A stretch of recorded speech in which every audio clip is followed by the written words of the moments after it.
debo abandonar el cuerpo. ¿Qué forma más preciosa de poder expresar cómo vamos a morir? No dice porque ya voy a entregar los tenis o porque ya me voy a morir, como muchas veces lo expresamos en diferentes naciones, sino que de una forma muy bíblica y muy espiritual, la Biblia nos muestra que la muerte es simplemente salirnos de un envase, salirnos de un tabernáculo, porque aquí la palabra cuerpo es esquena en el griego, que es la palabra tabernáculo. Pedro estaba consciente de dos cosas. En primer lugar, en su primera carta nos habla de los últimos días y que el fin se acerca.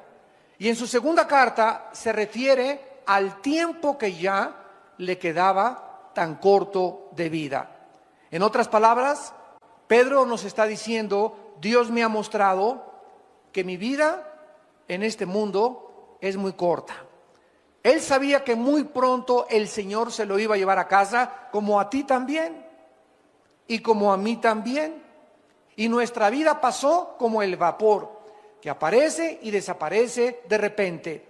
Sin embargo, antes de que Pedro abandonara su cuerpo, él nos quiere dejar instrucciones acerca de cómo debemos nosotros prepararnos para los últimos tiempos. Antes de que esto sucediera, el Espíritu Santo le da a Pedro palabras para la iglesia, para el tiempo final. Así pues, en la segunda carta leemos las últimas palabras de un pastor que tal vez estaba agonizando o que ya muy pronto iba a abandonar su cuerpo e iba a dejar a sus ovejas a cargo de otros pastores. Pedro sabía claramente que el mundo no va a entender el mensaje de la palabra de Dios, porque las cartas de la Biblia son para los creyentes, no son para aquellas personas que no son cristianas. Es como si yo voy en la calle y me encuentro una carta que dice: Chencho, ya me fui, te fuiste y me dejaste y te mando para el mandado, etcétera, etcétera. Yo digo, en primer lugar, yo no soy Chencho. En segundo lugar, yo no le entiendo esa carta. Y en segundo lugar, alguien la dejó. Esta carta no es para mí. Así es la Biblia. Hay mucha gente que viene a la Biblia y no la entiende porque no es para ti. La Biblia y el mensaje de Dios es para aquellos que han aceptado a Jesucristo como su Señor y Salvador. Porque solo ellos, que somos los que formamos la familia de Dios, somos los que comenzamos a entender las palabras del Espíritu Santo. Pedro sabía que el mundo no lo iba a creer, por eso escribe estas cartas a los creyentes. Esto es un mensaje de advertencia también, porque en su segunda carta, capítulo 2, versículo 1, comienza a prevenirnos de las cosas que vamos a enfrentar.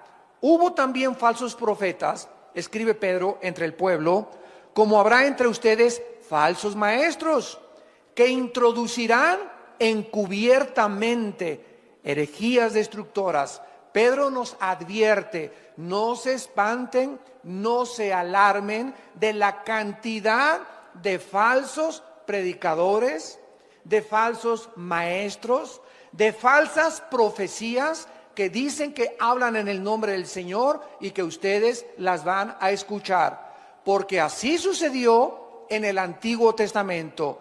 Y aún negarán, dice, al Señor que los rescató, atrayendo sobre sí mismos destrucción repentina. Y muchos seguirán sus disoluciones, por causa de los cuales el camino de la verdad será blasfemado. O sea, va a haber también muchas conductas, falta de integridad, falta de honestidad, por las cuales muchos cristianos, por la forma como viven sus familias, se van a burlar del cristianismo. Y dice el versículo 3, y por avaricia van a hacer mercadería de ustedes con palabras fingidas. Sobre los tales, ya de largo tiempo la condenación no se tarda y su perdición no se duerme. Dice Pedro que habrá falsos maestros, falsos profetas, que habrá personas que vayan a escandalizar a la gente y que además va a convertir el evangelio en un mercado. En otras palabras, van a comenzar a cobrar por escuchar el evangelio. Los predicadores van a comenzar a cobrar, los músicos van a comenzar a cobrar y como yo he viajado ahorita casi por todo Estados Unidos diciéndoles a los líderes, si ustedes tienen a una banda de músicos o a un predicador que les fija un precio, no lo vuelvan jamás a invitar, porque son mercenarios del Evangelio de Jesucristo. No podemos nosotros más que presentar gratuitamente el Evangelio de la gracia de Dios. Pero ahora ya vemos en la televisión que te mandan sobres. Hace poco hay un predicador la semana pasada, no lo van a creer, pero esto fue lo que dijo. Tenemos un déficit de $3 millones en nuestra organización. Necesito que ahorita saquen un sobre y le pongan atrás del sobre, pongan su ofrenda y pónganle atrás del sobre deuda cancelada. Porque en el momento en que ustedes me entreguen su sobre, otra persona y yo vamos a orar por este sobre para que todas tus deudas sean canceladas. Y además vamos a orar para que Dios te abra los tesoros escondidos. Yo estaba con mi esposa, lo vimos hace 4 días en la televisión en Estados Unidos, y yo le decía a mi esposa, ¿cómo es posible que nadie se levante y les diga, cómo es posible que le puedan creer ese falso profeta? ¿Cómo es posible que le puedan prometer a una persona que si tú das, todas tus deudas van a ser canceladas? Es increíble la forma como están esquilmando y como están tratando de presentar el Evangelio de Cristo. En el capítulo 3, 2 de Pedro 3, dice Pedro en el versículo del 10 al 12, pero el día del Señor vendrá como ladrón en la noche, en el cual los cielos pasarán con gran estruendo, los elementos ardiendo serán deshechos, y la tierra y las obras que en ella hay serán quemadas. Puesto que todas estas cosas han de ser deshechas, ¿cómo no debéis vosotros andar en santa y piadosa manera de vivir, esperando y apresurándoos para la venida del día de Dios, en el cual los cielos encendiéndose serán deshechos, los elementos siendo quemados se fundirán, pero nosotros esperamos, según sus promesas, cielos nuevos y tierra nueva, en los cuales mora la justicia. Como cristianos, nosotros creemos las palabras de Dios acerca de los tiempos finales y estamos recibiendo, amados santos, actualmente advertencias muy fuertes. Advertencias muy fuertes, y todo aquello que el mundo había hecho hasta estos tiempos va a comenzar a ser sacudido por Dios.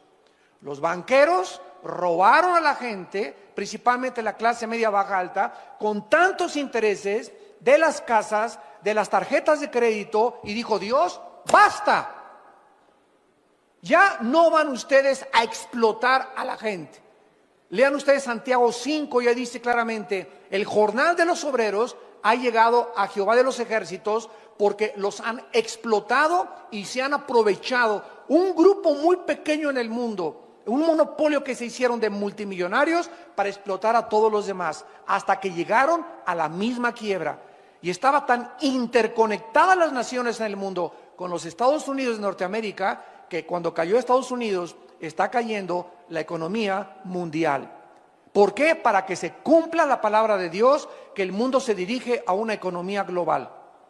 Muy pronto, escúchenme ustedes, no lo digo yo, lo dice la Biblia, vamos a tener una moneda tal vez internacional, y los primeros pasos van a ser que no va a ser el peso, ni el dólar canadiense. Se va a unir Canadá, Estados Unidos y México con una sola moneda. Se van a unir después el euro con otra sola moneda, y hasta que el anticristo surja será una moneda internacional. Y después viene la marca de la bestia, donde nadie podrá comprar ni vender sin tener el número 666. El mundo se dirige con una velocidad vertiginosa y acelerada a los tiempos finales. Y Dios está sacudiendo lo que más le duele a la gente, el dios del oro y la diosa del sexo. Son los dos dioses ante los cuales el mundo se ha inclinado actualmente. Han adorado al oro, han adorado al dinero, y Dios nos ha dicho a nosotros, ustedes no se afanen por vuestra vida. ¿Qué han de comer? ¿Qué han de beber? ¿Dónde han de dormir? Búsquenme, para que no se llenen sus corazones de glotonería y de los afanes de esta vida, y el día los sorprenda como ladrón. ¿Cómo debemos entonces prepararnos para estos tiempos que estamos viviendo? Es normal pensar, es lógico cómo vamos a sobrevivir los tiempos amenazadores que estamos enfrentando. Cuando las tormentas comiencen a azotar más fuerte y comience a llegar a tu vida, toda esperanza comience a escaparse de recuperación, como los que perdieron sus casas en Galveston, Texas, en Nueva Orleans, los que están sufriendo el incendio de sus casas en California, los tsunamis, los huracanes. Cuando llegue una devastación a tu vida, donde pierdas el trabajo y pierdas las cosas que tú crees que para ti eran lo más importante, entonces, ¿qué es lo que vas a hacer acerca de tu vida y de tu familia? ¿Qué vas a hacer acerca de tu trabajo, de tu casa, de tu comida y de tu ropa? Creo que esto es una preocupación lógica y legítima de todo creyente, pero de una manera asombrosa. Pedro no nos ofrece ningún consejo acerca de cómo prepararnos financieramente. No nos aconseja dónde invertir nuestro dinero. No nos aconseja nada de cómo proteger nuestra casa, ni cómo sobrevivir al calentamiento global o a la inflación.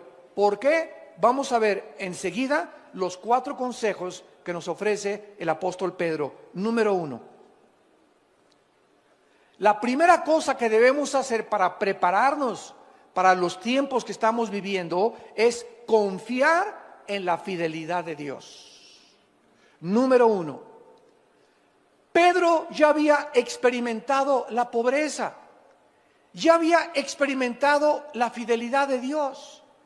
Cuando seguían a Jesucristo, Cristo les enseñó a que no se preocuparan dónde iban a dormir al otro día, si iban a traer tortas, si iban a traer sándwiches, si iban a tener comida, porque ellos donde les agarraba la noche, ahí dormían.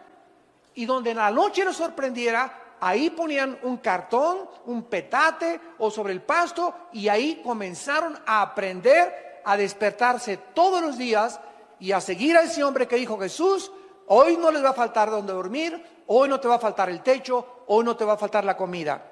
Vean ustedes, por ejemplo, en Mateo capítulo 8, versículo 20, que dice la Biblia, Mateo 8:20, Jesús les dijo a los discípulos: las zorras tienen guaridas y las aves de los cielos tienen nidos, mas el Hijo del Hombre no tiene donde recostar la cabeza.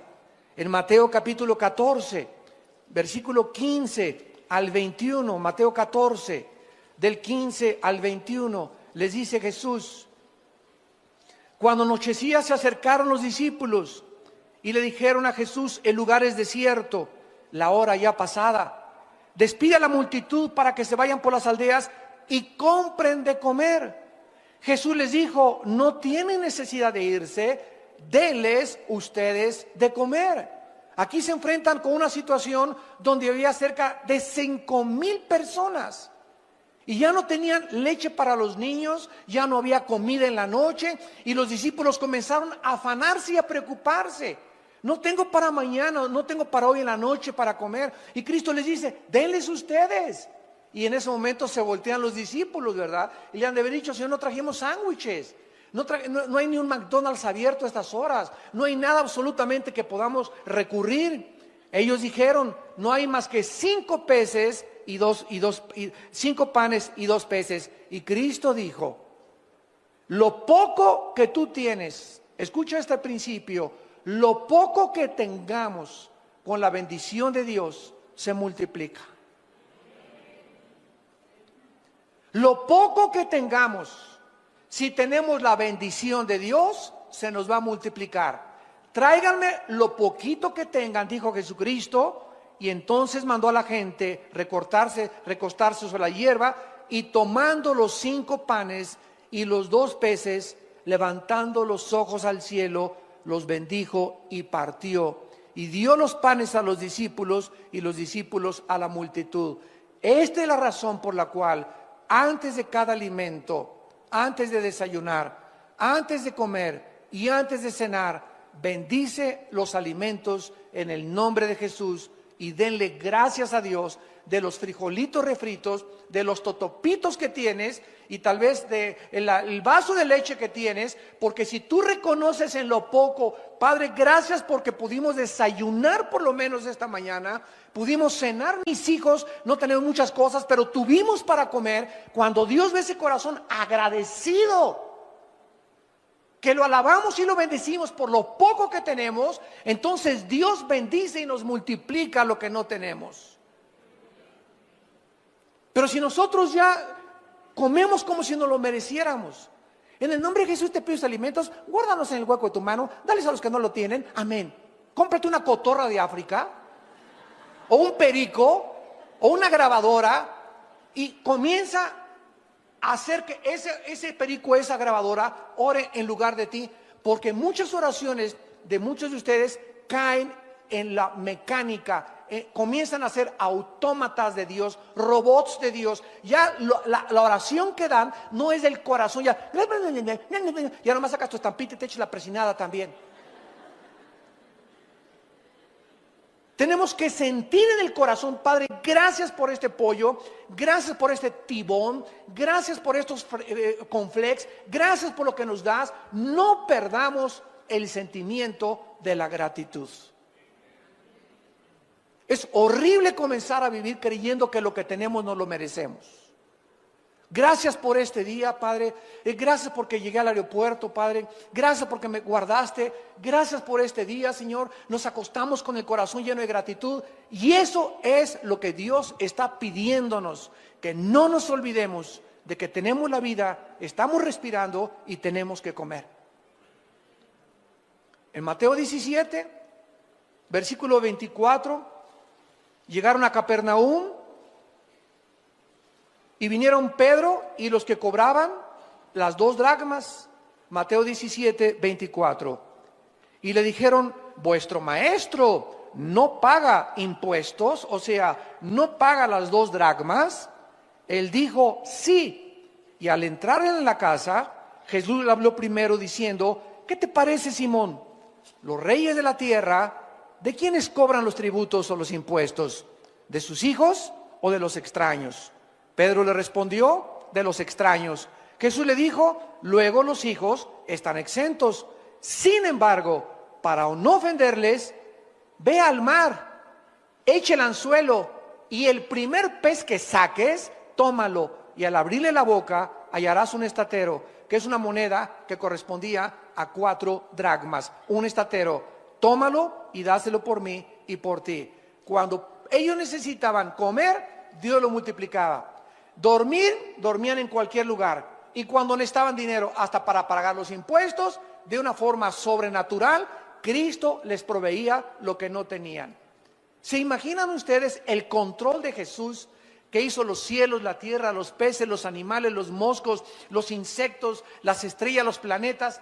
Y cuando viene a esta tierra nos muestra que Él era el que tenía el control del universo, al decirle a Pedro, hay un pez que te va a obedecer. Y el que va a morder el anzuelo trae dentro un dracma que alguien tiró y se lo comió.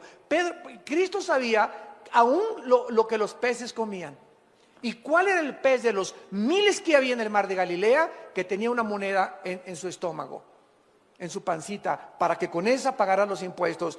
¿Tú crees que a ti no te dará Dios lo que tú necesitas si tú se lo pides? Si un hijo le pide a su padre un pan, ¿le daremos una serpiente a nuestro hijo? ¿Cuánto más nosotros, cuando tenemos una necesidad, debemos nosotros de seguir confiando en Dios? Los apóstoles aprendieron a vivir sin dinero y con dinero. Los apóstoles comenzaron a experimentar que Dios es poderoso para nunca dejarnos ni abandonarnos.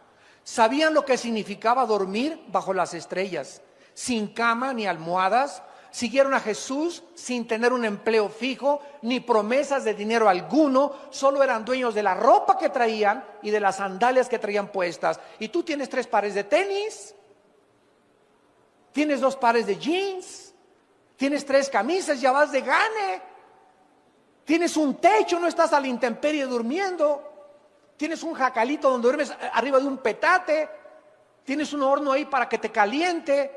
En otras palabras, los discípulos aprendieron a confiar en la provisión diaria de Dios para todas sus necesidades. Esto es lo que nosotros tenemos que aprender. En Filipenses capítulo 4, Filipenses capítulo 4, versículos del 11 al 13, el apóstol Pablo, al igual que Pedro, nos escribe estas palabras. Filipenses 4, del 11 al 13. Y dice el apóstol Pablo: no lo digo porque tenga escasez, pues he aprendido ¿a qué? ¿Cuál es la clave para ser feliz? No es tener dinero, porque si solamente eres feliz cuando tienes dinero, qué miserable vas a ser cuando no lo tengas. La clave de la Biblia es que aprendamos a contentarnos con o sin. Porque si no tienes, estás contento porque no dependes de tu contentamiento si tienes. Porque no toda la vida vamos a tener. Yo recuerdo cuando yo inicié el ministerio en 1979. Me fui casi 4 o 5 años de misionero a la sierra de Guerrero y de Oaxaca. Y durante 3 años anduve en la sierra con los indígenas durmiendo en petates, en casas de adobe, en pueblos de leprosos. No teníamos para comer, comíamos lo que pescaba yo en el mar. Y lo que arrancábamos, los mangos que arrancábamos de los árboles, esa era la comida de mi familia durante 4 o 5 años. Y nunca dejamos de comer mangos, nunca dejamos de comer manzanas, y siempre pescaba algo en el mar para llegar y hacer un pez o 2 peces, y comimos pescado durante 4 o 5 años porque éramos tan pobres que no teníamos. Mi primer coche lo compré hasta 1987, una combi que un hermano me regaló en México. Y andaba en México en las camionetas y en las peceras para acá y para allá, en la lluvia, dando estudios con las iglesias, etcétera, etcétera. No todo lo tenemos hasta ahorita. Pero han pasado 30 años del ministerio y me he dado cuenta que nos usó a nosotros, a Dios, para abrir el camino y para enseñarnos precisamente a que nada nos debe detener. Dios me enseñó y aprendí a contentarme cualquiera que sea mi situación. Si ahora soy pobre, ya no le voy a tener miedo a la pobreza, porque ya sé lo que es ser pobre. Ya aprendí que cuando estaba con él era contento, y me acuerdo que llegaba a la casa y cantábamos himnos, y con una vela hasta las 3 de la mañana estudiaba teología, porque ni luz teníamos en la cabañita que vivíamos en Acapulco, en una montaña. Entonces yo me río de ver hacia ahí la pobreza, me río porque ya he aprendido a contentarme y no me hace falta que no tener. Y es lo que muchos desgraciadamente no han podido aprender. Crían a sus hijos como niños pirrurations. Y les dan reloj ya a los 12 años y a los 15 años su coche, etcétera, etcétera. Y estamos criando una generación de chavos perruris que no saben lo que es sufrir y no saben lo que es ganarse el pan con el sudor de su frente. Y es cuando nosotros se casan a los 24, 25 años de edad y ya quieren tener su Sony Trinitron, tienen que tener alfombras persas, persianas de Liverpool y de Palacio de Hierro, y quieren tener todo. Y si no lo tienen, se suicidan o roban o se divorcian, porque mi mamá me crió en camas de sábanas de seda. Y comíamos puro caviar y comíamos puro chivo importado.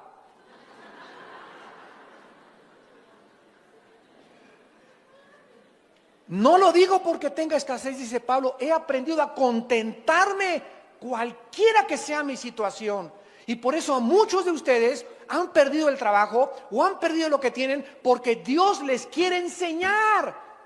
Dios no te ha abandonado. Dios quiere enseñarte que en esa pobreza que estás y en esa pérdida de trabajo, Él sigue siendo Dios. Y no te va a dejar ni te va a abandonar.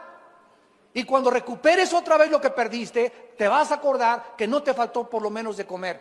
Y no te faltó techo, y no te faltó tampoco tu familia.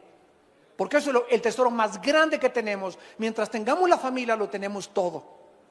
No importa que la familia durmamos en la banqueta, pero juntos siempre, luchando por la sobrevivencia con el Señor de nuestro lado. Diré yo a Jehová, esperanza mía, castillo mío, mi Dios, en quien confiaré. Y no diré yo al banco y la bolsa de valores y Wall Street, en quien confiaré. Pues en aquellos que están confiando en eso, Dios se los ha derrumbado, para que no pongan sus ojos en falsos ídolos, más que en el Dios viviente que le da vida y aliento a todas las cosas. Dice Pablo, versículo 12, sé vivir humildemente, sé tener abundancia, en todo y por todo estoy enseñado, para estar saciado como para tener hambre, para tener abundancia como para padecer necesidad. Y el secreto está en el versículo 3, todo lo puedo en Cristo que me fortalece. Ese es el secreto. Ay de ustedes los que hacen dinero y no han aprendido a vivir con el dinero, porque el dinero los echa a perder. Hay de ustedes de los que la noche a la mañana se enriquecen y no saben qué hacer con el dinero.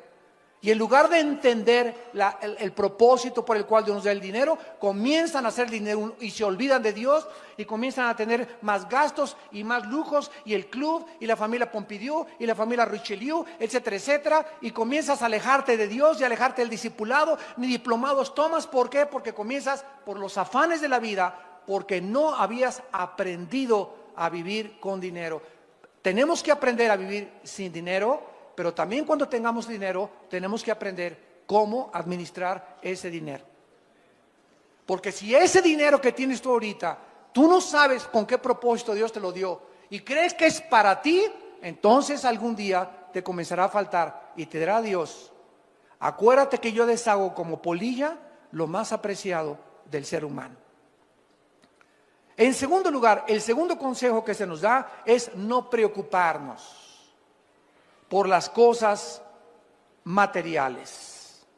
¿Saben lo que significa la palabra preocuparse? Pre es antes, ocuparse es poner atención. Una persona preocupona es una persona que está antes de que suceda algo, ocupándose o concentrando su atención en algo que no ha sucedido. ¿Y mañana qué como? ¿Y qué no se pasó mañana? Hoy, pero si no, todavía no llega mañana. Todavía ni siquiera. Estamos apenas a las 10 de la mañana, a las 11 de la mañana, y ya estás preocupada por tu lavadora y por tu trabajo. Ahorita disfruta tu pollito y gloria a Dios, tú en la iglesia. A lo mejor ahorita viene por nosotros el Señor a la 1.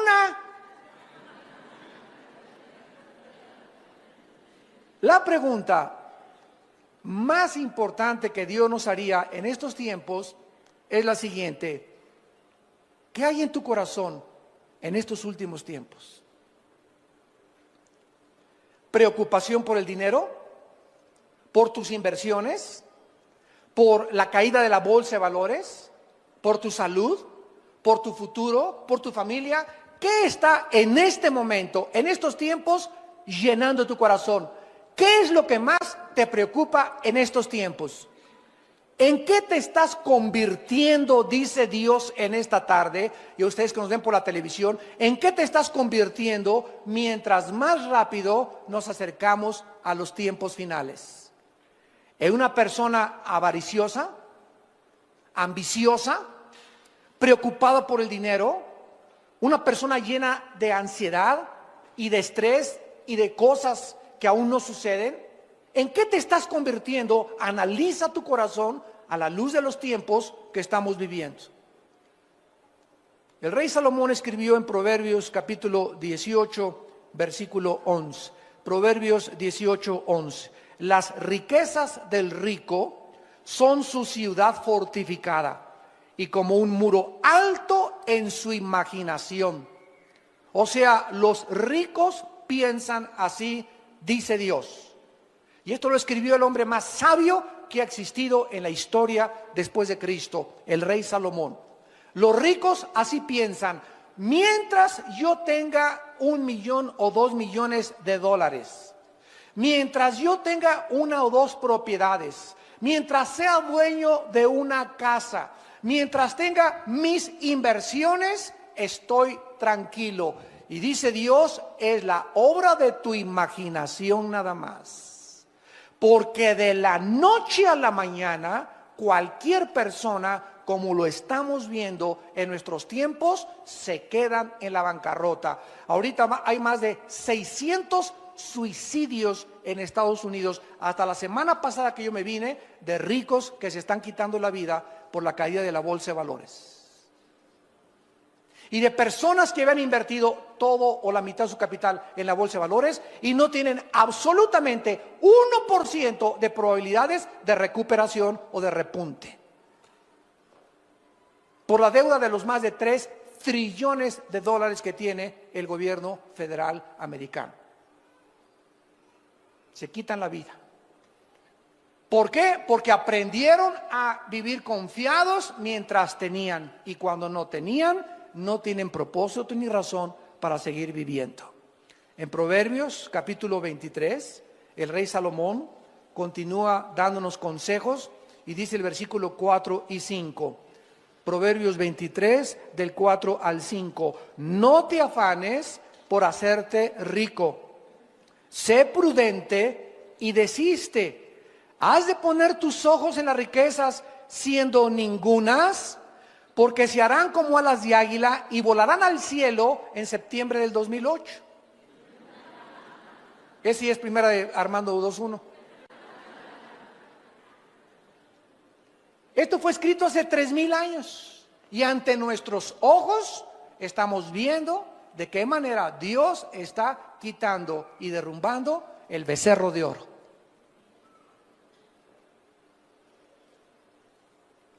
En 1 Timoteo capítulo 6, en el Nuevo Testamento, el apóstol Pablo también tiene palabras para nosotros.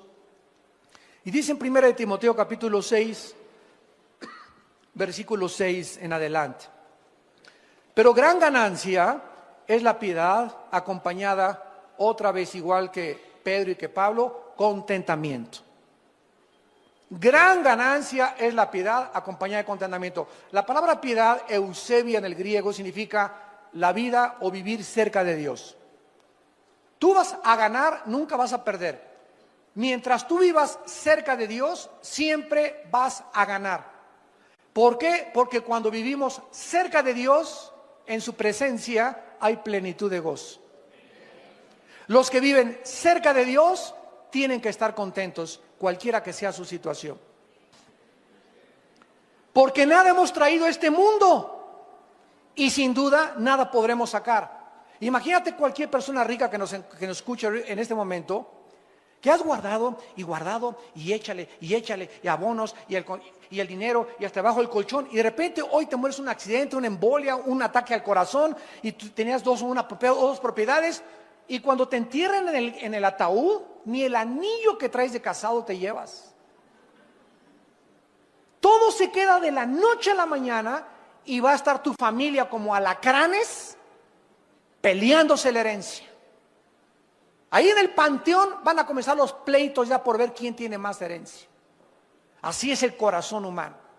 ¿Y para qué lo que guardaste? Lo guardaste para que lo heredaran y se convirtiera en maldición en tus hijos y en mucha familia. Así que teniendo sustento y abrigo, estemos contentos por el amor de Dios. Teniendo sustento y abrigo, estemos contentos, porque los que quieren enriquecerse caen en tentación y lazo, y en muchas codicias necias y dañosas que hunden a los hombres en destrucción y perdición, porque raíz de todos los males es el amor al dinero. No dice que el dinero sea una maldición, dice que es el amor al dinero lo que es una maldición, porque amando el dinero y codiciándolo se extraviaron de la fe y fueron traspasados de muchos dolores. La raíz de todos los males es la ambición y la avaricia de guardar más de lo que tenemos. No está diciendo que los ricos no van a entrar al cielo, ni Dios está en contra que tú tengas un Ferrari el lunes y un Mercedes y un Lamborghini el miércoles. Si tienes y ganas 3 millones de dólares, te puedes dar ese lujo mientras le des a Dios proporcionalmente. Si ganas 3 millones de dólares, dale $1,5 millones a la obra. Y dice Dios, yo no tengo ningún empacho en que te quedes con $1,5 millones al mes. ¿Por qué? Porque veo que el dinero no es un ídolo para ti. No te has olvidado de mí, dice el Señor. Ese es el secreto del dinero. Pero cuando comenzamos a tener dinero y comenzamos a guardar de más, habiendo tantas necesidades, orfanatorios, que institutos, que comprar un edificio, etcétera, etcétera, y tú guardas y échale, y échale, y échale, es cuando Dios se enoja contra nosotros, porque nos convertimos en avariciosos, en codiciosos y en personas que vamos a ser algún día hundidas en perdición y maldición. Dice en Eclesiastés capítulo 5 en el Antiguo Testamento, después de Proverbios está Eclesiastés, y dice Salomón: el hombre más multimillonario que ha existido en toda la historia, Salomón. Nadie ha tenido más dinero que Salomón. Ni Howard Hughes, ¿verdad? Ni Bill Gates, ni Carlos Slim, ni ningún otro millonario actual se compara con las riquezas que tuvo Salomón. Y escuchen lo que dijo Salomón, Eclesiastés 5, versículo 10 en adelante. El que ama el dinero no se saciará de dinero, y el que ama el mucho tener no sacará fruto. Esto es vanidad. Cuando aumentan los bienes, también aumentan los que los consumen. Qué bien pues tendrá su dueño sino verlo con sus ojos. Dulce es el sueño del trabajador, coma mucho, coma poco, pero al rico no lo deja dormir la abundancia. Qué ironía del destino, ¿verdad? El campesino va y siembra su maicito y su caballito y su burrito, y en la noche... Pero el rico, mis inversiones, el cuento, la computadora, la laptop y esto y el otro. Y vemos, ¿verdad?, que aquel que no tiene nada, ¿de qué se preocupa que hoy la bolsa de valores? ¿Y qué? Pero ¿quiénes son ahorita los que se están matando? ¿Quiénes son ahorita los que están suicidando? ¿Quiénes son ahorita los que están comprando Prozac, pastillas tranquilizantes, y le están entrando más a la coca y más al alcohol? ¿Quiénes? Aquellos que tenían puestos sus ojos y que amaban el dinero. Para ellos es esta maldición. Y dice Mateo 6, el Señor Jesucristo, versículo 25, cuando ya hace 2000 años los apóstoles comenzaron: oye, ¿y si pierdo mi trabajo? Oye, ¿y si ya no tengo para mañana qué comer? ¿Y si el Señor Jesucristo nos deja? ¿Y si hoy en la noche no hay ningún Holiday Inn donde hospedarnos? ¿Y si no hay un restaurante abierto? Y comenzaron a usar una palabra que se llama afán.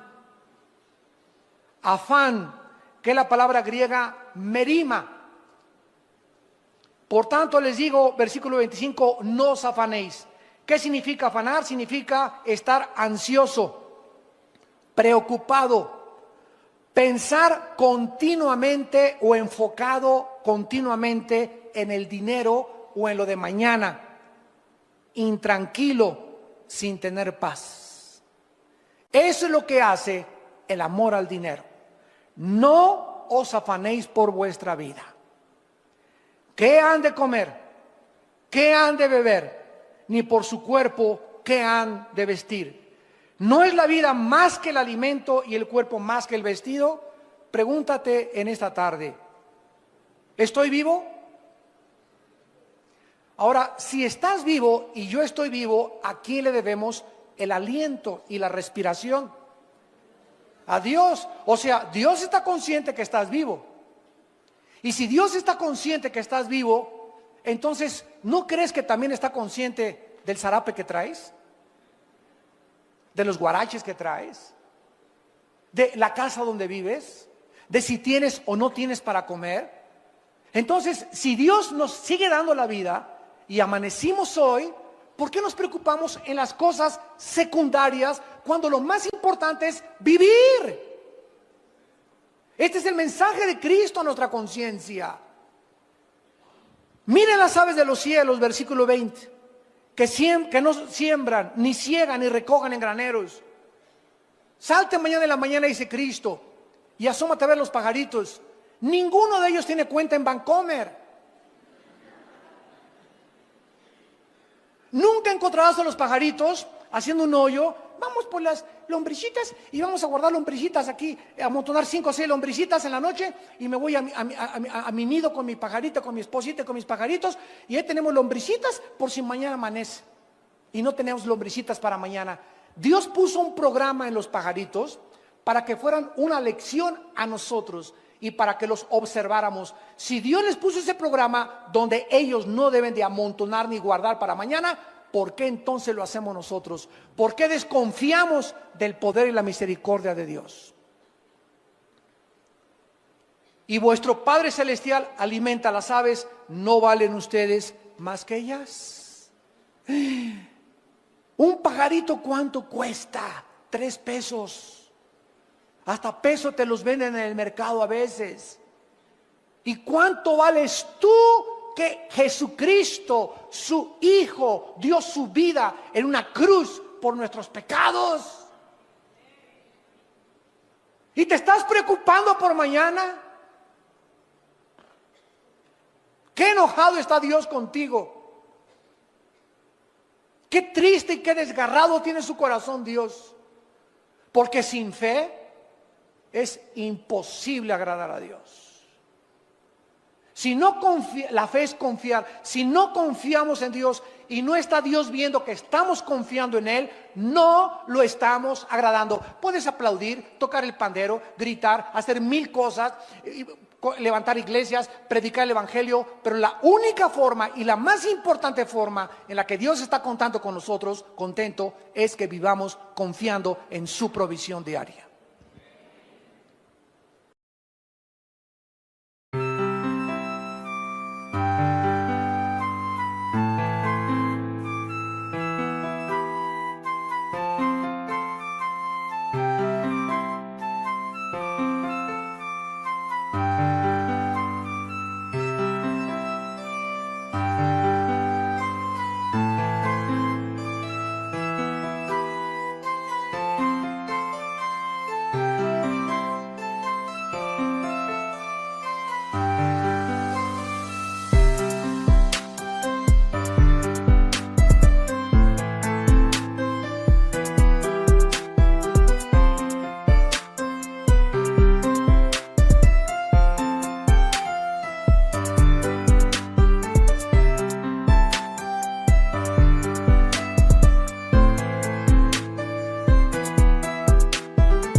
El mucho afán no va a hacer que hagas más dinero ni que vivas más feliz.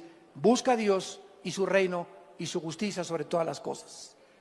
Y todas las demás cosas te serán añadidas. Versículo 29, versículo 30. Y si la hierba del campo que hoy es y mañana se echa en el horno, Dios la viste así, ¿no hará mucho más a vosotros, hombres de poca fe? Si vemos el colorido de una flor, el colorido de una mariposa, el colorido de los campos y de las puestas de sol, ningún pintor, ni Leonardo da Vinci, ni Miguel Ángel, ni nadie ha podido imitar los colores tan preciosos que tienen las plantas y las flores. ¿Y tú te preocupas por tu vestido de china poblana? No os afanéis, pues, no estés intranquilo, no pierdas la paz, mantén la serenidad, guarda la tranquilidad en tu corazón. El Señor es mi guiador, Él es mi pastor, nada me faltará. En lugares delicados pastos me hará descansar. Confía en mí, dice el Señor. Este es el tiempo más precioso que la iglesia tiene para demostrar quiénes son los cristianos.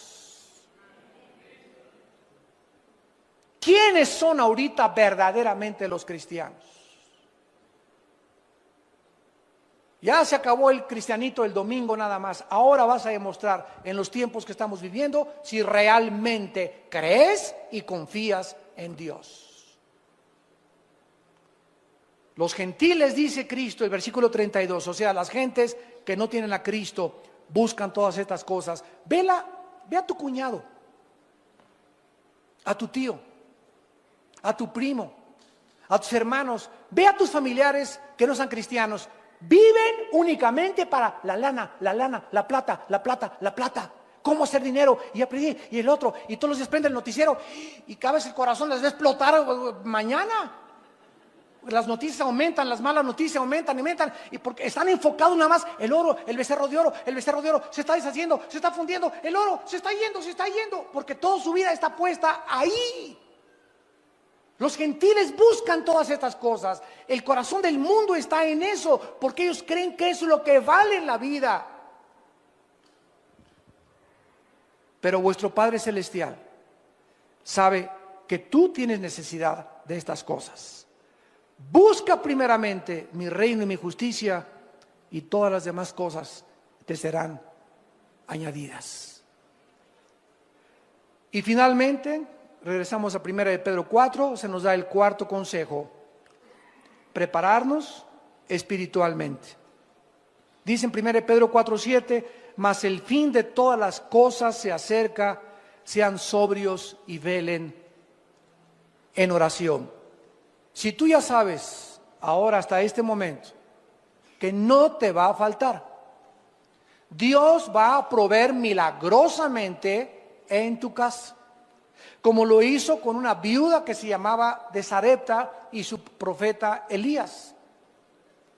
Dios le dice una vez a Elías: quiero que vayas a un pueblito, y al entrar al pueblito va a estar una señora que es viuda recogiendo leña.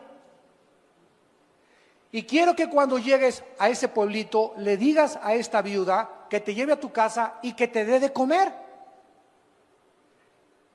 ¿Por qué no le dijo Cristo: quiero que llegues al Holiday Inn? O te voy a mandar con una familia que tienen cornflakes, que tienen avena, que tienen bastante para desayunar, tienen hasta chorizo de Toluca para que te hagan de desayunar. ¿Por qué Dios manda a su profeta con la mujer más pobre de todo el pueblo? Parecería a primera vista falta de misericordia, ¿no es verdad? Caray, aún lo que no tiene se le va a ir a quitar a esa pobre. ¿Cómo lo manda con la que no tiene? Pues llega Elías y la viuda le dice: sí, con mucho gusto, tengo nada más en mi casa, ni cornflakes ni avena, tengo nada más un poquitito de aceite y un poquitito de harina para hacer y freír una sola pieza de pan o un hot cake. Y cuando Dios ve y Elías ve que ella hace eso de compartir aún lo que no tenía, entonces el profeta, guiado por el Espíritu de Dios, le dice a la viuda: nunca de aquí en adelante te faltará el aceite y la harina en tu casa. Cuando Dios ve que en lo que no tenemos somos fieles, nos dará lo mucho. Porque hay mucha gente ahorita, pobres avariciosos, así como hay ricos avaros, hay pobres avariciosos. Ay, hermano, ¿cómo quiere usted que diezme si no me alcanza? Precisamente porque los poquitos, los 5 pesos que gana por lavar cada pieza de ropa, señora, como una lavandera hace muchos años que enfrenté en la iglesia, que llegó a la iglesia y me dijeron unos hermanos, hoy anda una señora pidiendo dinero en la iglesia.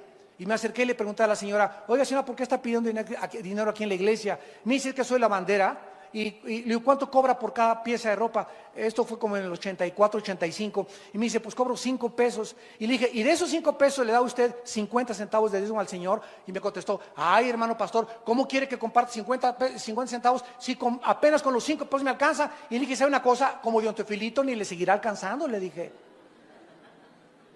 Oiga, pero ¿cómo quiere que diezme? Es que hasta los pobres siguen siendo pobres mientras más avaros sean.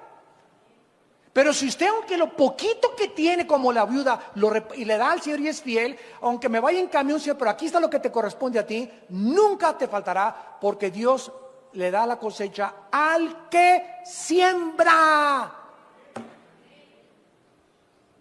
Lo que sembramos, recogemos. ¿Cuántos de ustedes están en la pobreza? ¿Cuántos de ustedes no tienen o no les alcanza porque son avaros? Y jamás le dan ni el diezmo al Señor, le dan limosna. Y ahorita es el tiempo de aprovechar, de sembrar en el reino de Dios.